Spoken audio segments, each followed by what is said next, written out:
Welcome to food ഇൻഷി. ഞാൻ കുറച്ച് mutton എടുത്ത് വെച്ചിട്ട് നമുക്കൊരു നല്ല ബിരിയാണി ഉണ്ടാക്കിയെടുത്താൽ ഈസി ആയിട്ട് ഉണ്ടാക്കിയെടുക്കാം. ഒരു തലശ്ശേരി ബിരിയാണി.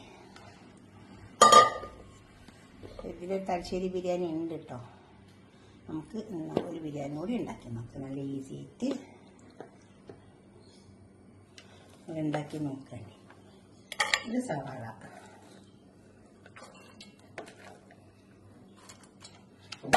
ഇത് ഞാൻ 1.5 കിലോ മട്ടനാണ് വെക്കുന്നത്.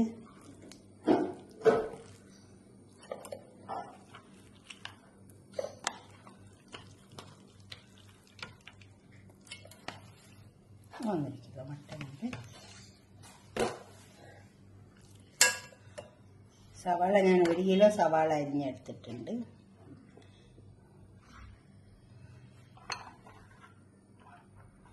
ഇത് തക്കാളി, ഒരു 6 തക്കാളി ഉണ്ട്. ഈ വെപ്പക്കാർ പറഞ്ഞു തരിക എങ്ങനെയാ വെച്ചാൽ 1 കിലോ തക്കാളി, 1 കിലോ സവാള, 1 കിലോ മട്ടനാണെങ്കിലും ചിക്കൻ ആണെങ്കിലും ഒക്കെ ഒരേപോലെ എടുക്കണം എന്നാ പറഞ്ഞുതരാം. ഞാൻ ചോദിച്ചപ്പോൾ എനിക്ക് പറഞ്ഞു തന്നതാ. അങ്ങനെ ചെയ്താൽ മതി. വെക്കുമ്പോൾ ഇത് ചെറുനാരങ്ങയുടെ നീര്,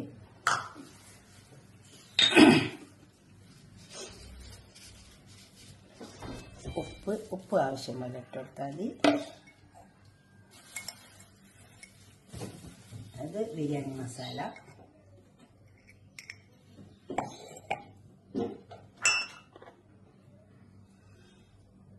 ഇഞ്ചി, പച്ചമുളക്, മല്ലിയില, പുതിന.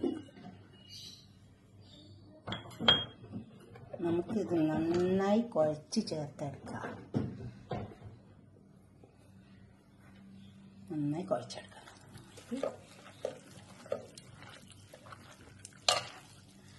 സവാളി എല്ലാത്തിലും ഇട്ടിട്ട് കുഴക്കുന്നതാണ്. ഇതുപോലെ കുഴച്ചെടുത്താൽ മതി. നമുക്ക് കുഴച്ച് വെച്ചത് കുക്കറിലേക്ക് ഇട്ട് കൊടുക്കാം. ഒരു അരമണിക്കൂറോളം വെക്കുന്നത് നല്ലതാട്ടോ. നല്ല മസാല ഇതൊക്കെ പിടിച്ച് വെച്ചിട്ടുണ്ട്.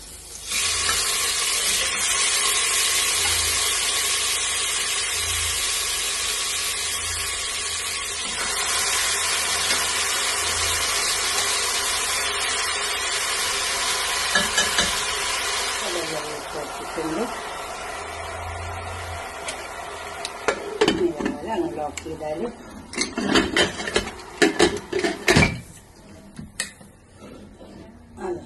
വെക്കാനുള്ള പാത്രം എടുത്ത് വെച്ചിട്ടുണ്ട്. അതിലൊരു പട്ട, ബേലീഫ്, ചെറിയ കഷ്ണം പട്ട, അതുപോലെ തന്നെ ഒരു 3-4 ഏലക്കായി, കുറച്ച് കറാമ്പൂ. നമ്മളിതിൽ ഗരം മസാല പൗഡർ ഇടുന്നുണ്ട്. അപ്പോൾ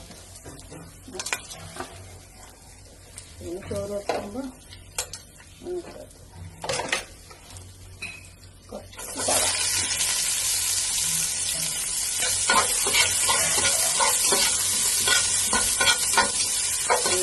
നമുക്ക് അരി ഇട്ട് വെക്കാം.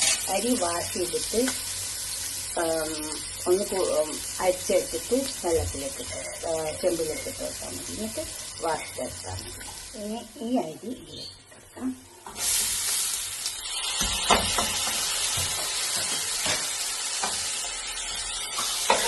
ഒന്ന് വാഷ്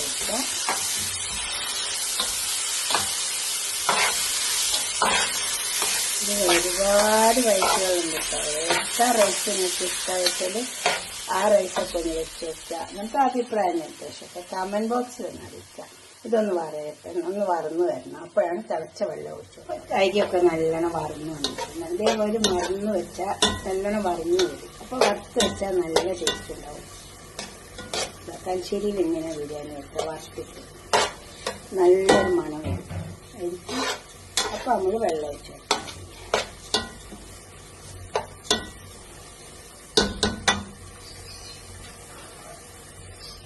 ഒരു കപ്പിന് 2 കപ്പ് വീതം തിളച്ച വെള്ളമാണ് ഒഴിച്ചെടുക്കുന്നത്.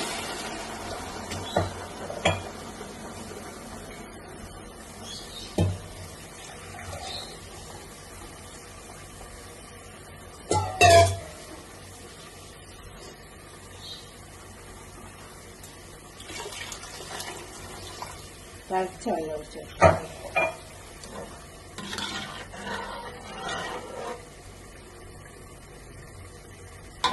ഉപ്പിട്ട് ആവശ്യം പോലെ ഇടാവുള്ളൂ.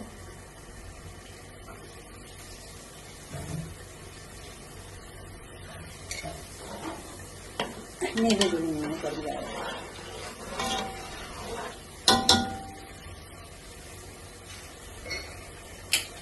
നമുക്കിത് ക്ലോസ് ചെയ്ത് വെക്കാം. ഇതിൻ്റെ കുറച്ച് കുറച്ചിട്ട് ക്ലോസ് ചെയ്ത് വെക്കാം.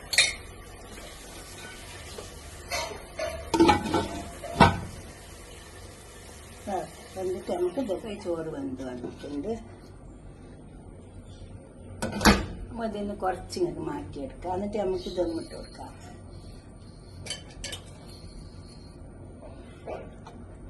ഇതിൻ്റെ അടിയിലേക്ക് അങ്ങ് ദമ്മിടുമ്പോൾ മസാല അടിയിലേക്ക് ഇട്ട് കൊടുത്താൽ മതി. എന്നിട്ട് അടിയിൽ ഒരു പഴയ ചപ്പാത്തിക്കല്ലോ എന്തെങ്കിലും വെച്ചിട്ട് അതിൻ്റെ മേലെ ചെമ്പ് വെച്ച് കൊടുത്താൽ മതി. ഇതേമാതിരി കുറച്ചെടുത്ത് ഒഴിവാക്കുക. ചോറ്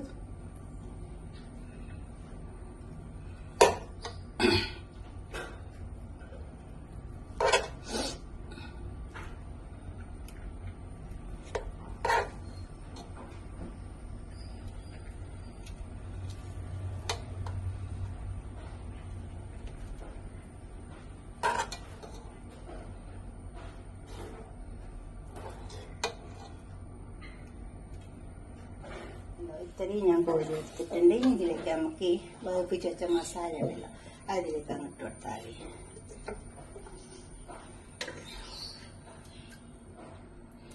ഒറ്റ ചെമ്പിലാക്കാമെന്ന് വിചാരിച്ചിട്ടോ.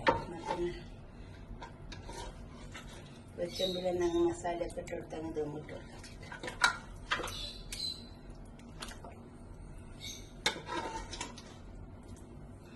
മസാല അടിയിലവിടെ ഇട്ട് കൊടുത്താൽ മതി.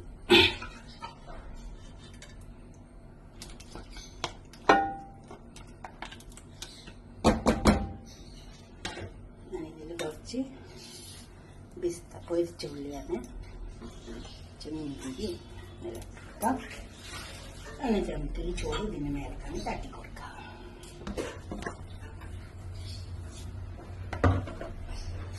നമുക്ക് മൂടിക്കൊടുക്കാം. നന്നായി ഇതിൻ്റെ മേലെ നല്ലോണം ചെയ്തെടുത്തിട്ട് വെച്ച് സവാള വറുത്തിട്ടെടുക്കാം. ചെമ്മീൻ അതുപോലെ തന്നെ കുറച്ച് അണ്ടിപ്പരിപ്പ് അങ്ങനെ ഇപ്പോഴത്തെ അണ്ടിപ്പരിപ്പ് ഒരു നല്ലതാണ്. ബിരിയാണി ആയതുകൊണ്ട് അതൊക്കെ കുറച്ചിട്ട് കൊടുക്കാം. ഇനി നമുക്കിത് ക്ലോസ് ചെയ്ത് കൊടുക്കാം. ക്ലോസ് ചെയ്ത് കൊടുക്കുന്നതിന് മുമ്പ് കുറച്ച് ബിരിയാണി മസാലയും കൂടി ഇട്ട് കൊടുക്കാം. മേലെ ഇങ്ങനെ ഒന്ന് വിതക്കി കൊടുക്കാം. അതുമാതിരി ഇനി ഇതിലേക്ക് നമുക്ക് കുറച്ച് സാഫ്രോൺ കലക്കി വെച്ചാൽ അതിനെ കുഴച്ച് ഇതിൽ കുറച്ച് മഞ്ഞൾ കലക്കി ഒഴിച്ച് കൊടുത്താലും മതി.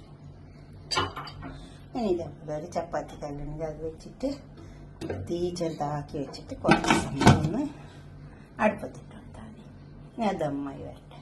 നമ്മൾ ചോറൊക്കെ നല്ല ദമ്മായി വന്നിട്ടുണ്ട്. നല്ല മണമൊക്കെ ഉണ്ട് ബിരിയാണിയുടെ. ഇതൊരു പാത്രത്തിലേക്ക് സെർവ് ചെയ്യാം. ചോറ് നമുക്ക് ഇതൊരു പാത്രത്തിൽ നല്ല ചൂടുള്ള ബിരിയാണി. ഇതാദ്യം നമുക്ക് ചോറും കൊണ്ടെടുക്കാം.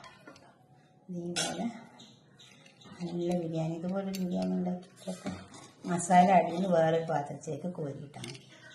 അപ്പോൾ കഴിക്കുമ്പോൾ നല്ല ടേസ്റ്റ് ഉണ്ടാവും. ഇതേപോലെ നിങ്ങൾ ഒരു ബിരിയാണി ഉണ്ടാക്കിയിട്ട് നിങ്ങളുടെ അഭിപ്രായം നിർദ്ദേശമൊക്കെ ഒന്ന് കമൻറ്റ് ബോക്സിൽ അറിയിച്ചാൽ. വറുത്ത് വെക്കണം, അതാണ് ശരിക്കും തലശ്ശേരി ബിരിയാണി. അതിങ്ങനെ വറുക്കുമ്പോൾ അരിങ്ങനെ ഒന്നിങ്ങനെ നല്ലോണം വെള്ളം വിട്ടിട്ട് ഒരു പൊട്ടുന്ന പോലെ ഉണ്ടാവും. അപ്പോഴാണ് തിളച്ച വെള്ളം ഒഴിച്ച് കൊടുക്കുക. അപ്പോൾ ചോറ് നല്ല ടേസ്റ്റ് ഉണ്ടാവും. ഇതുപോലെ ഒന്ന് ഉണ്ടാക്കിയിട്ട് നിങ്ങളുടെ അഭിപ്രായ നിർദ്ദേശമൊക്കെ ഒന്ന് കമൻറ്റ് ബോക്സിൽ അറിയിക്കുക. ലൈക്ക് ചെയ്യുക, ഷെയർ ചെയ്യുക, സബ്സ്ക്രൈബ് ചെയ്യാത്തവരൊക്കെ ചെയ്യുക. അടുത്തൊരു വീഡിയോ ആയിട്ട് നമുക്ക് പിന്നെ കാണാം. ബൈ.